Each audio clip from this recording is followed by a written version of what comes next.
নমস্কার বন্ধুরা, গল্পে দীপান্বিতার গল্প পাঠের আসরে সবাইকে স্বাগত। আজ আমি আপনাদের জরাসন্ধের লেখা একটি ছোট গল্প পড়ে শোনাব। নাম তিলোত্তমা। আশা করি আপনাদের শুনতে ভালো লাগবে। সঙ্গে থাকুন।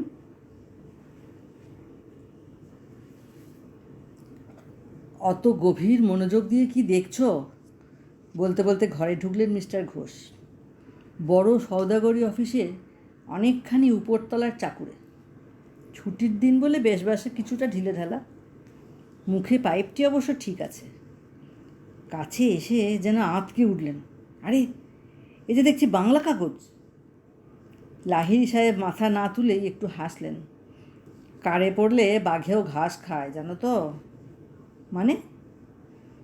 এবার মুখ তুললেন লাহিড়ী সাহেব।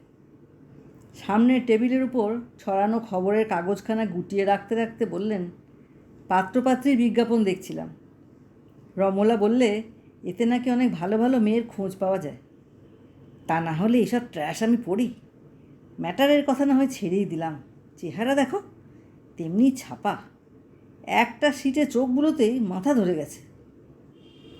লাহিড়ী সাহেবের পুরো নাম তিনকড়ি লাহিড়ী। আধুনিক ভদ্র সমাজে যা উচ্চারণ করা যায় না।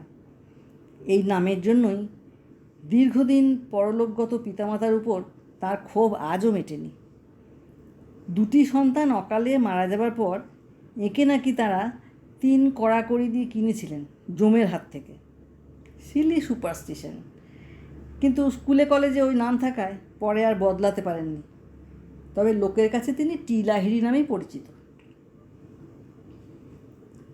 ইংরেজ আমলেই শ্বশুরের টাকায় বিলেত থেকে ব্যারিস্টার হয়ে এসেছিলেন।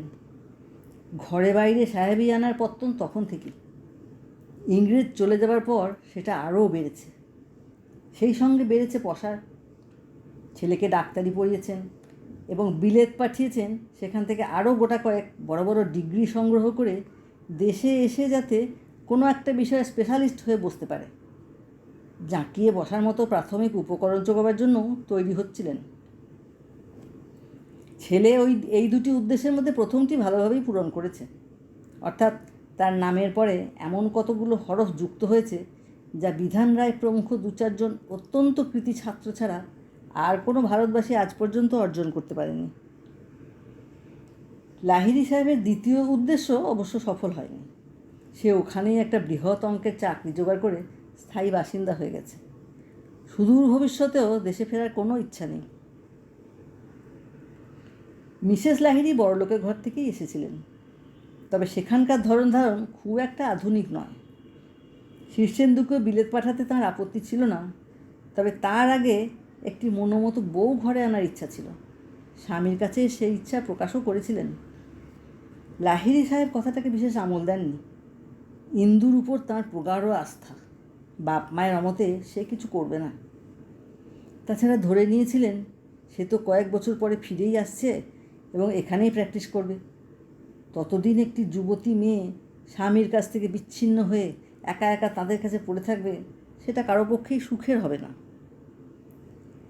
আর একটা কথাও ভেবেছিলেন, এখানকার একজন এমবির চেয়ে একটা ফরেন ডিগ্রিওয়ালা কৃতি ছেলের পাত্র হিসেবে কদর অনেক বেশি।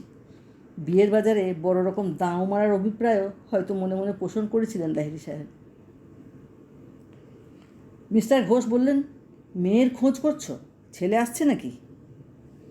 হ্যাঁ, ডিসেম্বরের মাঝামাঝি এসে পড়বে। পুরো মাস দেড়েক সময়ও নেই। এরই মধ্যে একটি মেয়ে ঠিক করে ফেলতে হবে। বিয়ে করতে রাজি হয়েছে তাহলে? রাজি করাতে হয়েছে। অত টাকা রোজগার করে, ফ্ল্যাট কিনেছে লন্ডনে।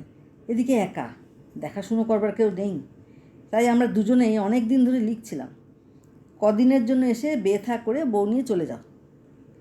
ইংরেজি জানা ভালো মেয়ের তো আর এখন অভাব নেই। শেষ পর্যন্ত মতি ফিরেছে।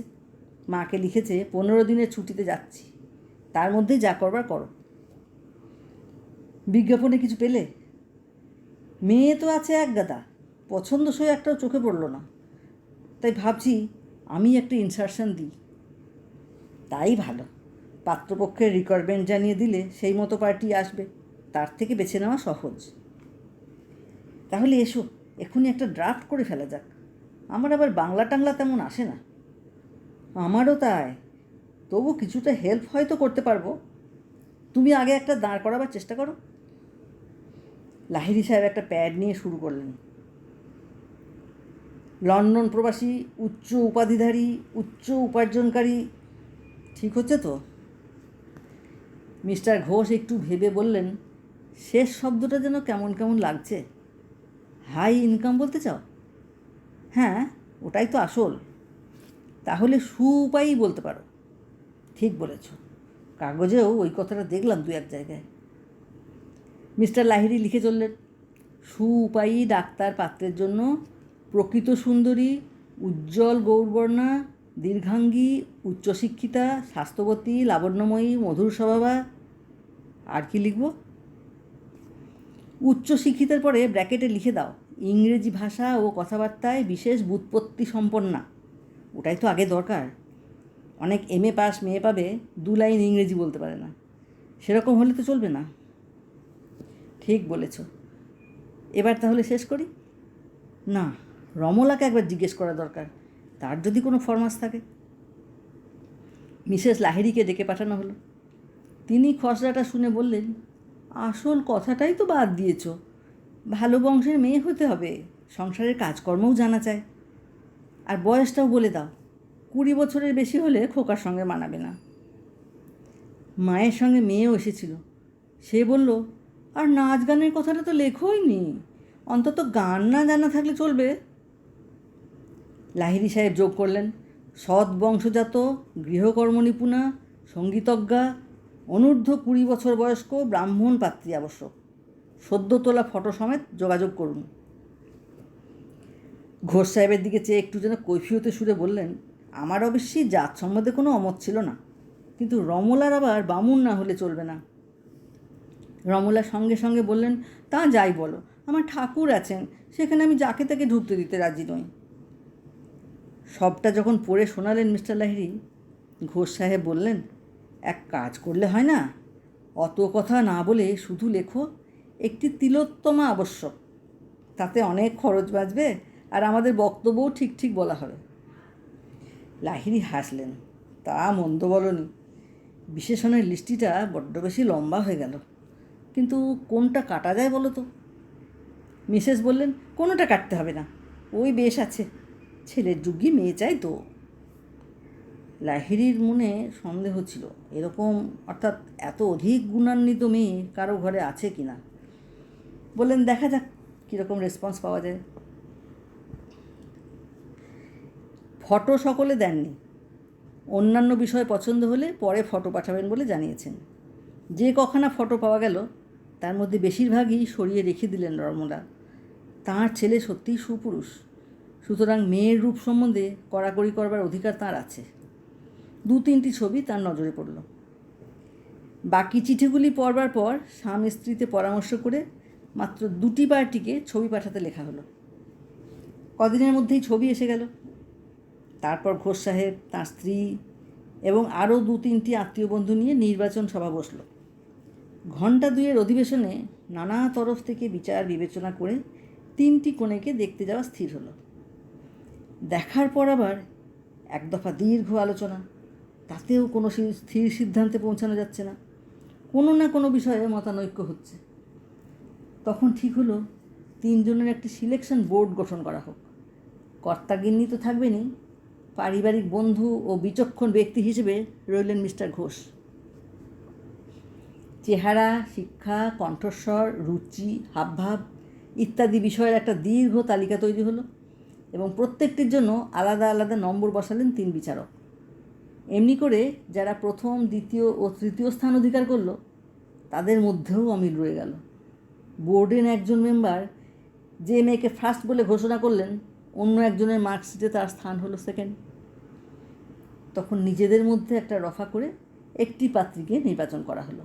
সে সত্যিই তিলোত্তমা। ঘোষ বললেন, আমাদের কাজ তো চুকলো, কিন্তু ছেলের পছন্দ অপছন্দ জানতে হবে তো। সে সময় কই, বলে উঠলেন লাহিড়ী। 3 দিন পরেই সে এসে যাচ্ছে, থাকবে মাত্র 2 সপ্তাহ। তার মধ্যেই সব কিছু মিটিয়ে বউ নিয়ে চলে যাবে। কনে পক্ষকে তৈরি হতে হবে তো, আমাদেরও একটা আয়োজন আছে। একেবারে নমনম করে তো সারা যাবে না, কাজেই আমাদের সিলেকশানই ফাইনাল। তুমি কি বলো রমরা? আমারও মনে হয় খোকা আমাদের কথার উপর কথা বলবে না। সে তো সেদিনও লিখেছে, তোমরা যা কিছু করবার করে রেখো, আমি দিন 15-র বেশি থাকতে পারবো না। তাছাড়া ইন্দু আমাদের সেরকম ছেলে নয়। বেশ গর্বের সঙ্গে যোগ করলেন লাহিড়ী। সব ব্যাপারেই বাপ মার ওপর নির্ভর। পাত্রীপক্ষকে পাকা কথা দেওয়া হলো। পাত্রের শিক্ষা দীক্ষা, চাকরি ইত্যাদি বিষয় আগেই জানিয়ে দেওয়া হয়েছিল, ফটোও পাঠানো হয়েছিল। তারা তো হাতে স্বর্গ পেলেন। এয়ারপোর্টের নিষিদ্ধ এলাকার বাইরে সদল বলে অপেক্ষা করছেন লাহিড়ী দম্পতি ও তাদের মেয়ে শিপ্রা, মিস্টার ও মিসেস ঘোষ এবং আরও কিছু আত্মীয় বন্ধু। ভাবি বৈবাহিককেও নিয়ে এসেছেন লাহিড়ী সাহেব। কনেকেও আনবার ইচ্ছা ছিল, সে সলজ্জ সংকোচে এড়িয়ে গেছে। ঠিক সময়ে বিশাল জেট এসে দাঁড়ালো। যাত্রীরা নামতে শুরু করেছে। ওই তো শীর্ষেন্দু। একটু কাছে আসতেই শিপ্রা বলল, দাদা কি দারুণ সুন্দর হয়েছে, দেখো মা। মা অভিভূত হয়ে পড়েছিলেন। একটা কি বলতে গেলেন, স্বর ফুটল না। কাছে এসে প্রণাম করতেই ছেলেকে জড়িয়ে ধরলেন। দু চোখ জলে ভরে গেল। শীর্ষেন্দু বাবাকে প্রণাম করে বলল, তোমাকে একটু রোগা দেখাচ্ছে বাবা। ও নো, আমি ঠিক আছি বলে ছেলের পিঠে হাত রাখলেন। মিস্টার ও মিসেস ঘোষ এবং অন্যান্য পরিচিত সকলকেও যথাযোগ্য সম্ভাষণ করল শীর্ষেন্দু। শিপ্রার পিঠে সস্নেহে হাত রেখে বলল, তুই এত বড় হয়ে গেছিস, আমি ভাবছিলাম কোনো unknown lady friend of the family. নমস্কার করতে যাচ্ছিলাম। ভাবি বৈবাহিকের সঙ্গে ছেলের পরিচয় করিয়ে দিতে যাচ্ছিলেন লাহিড়ী, সেই মুহূর্তে শীর্ষেন্দু পিছন ফিরে একটি মেয়ের বাহু ধরে এনে দাঁড় করালো ওদের সামনে। ঘোর কালো রং, ঠোঁটে গাঢ় লিপস্টিকের প্রলেপ, মোটা সোটা বেঁটে চওড়া কপাল, সামনের দাঁত দুটো ভীষণ উঁচু।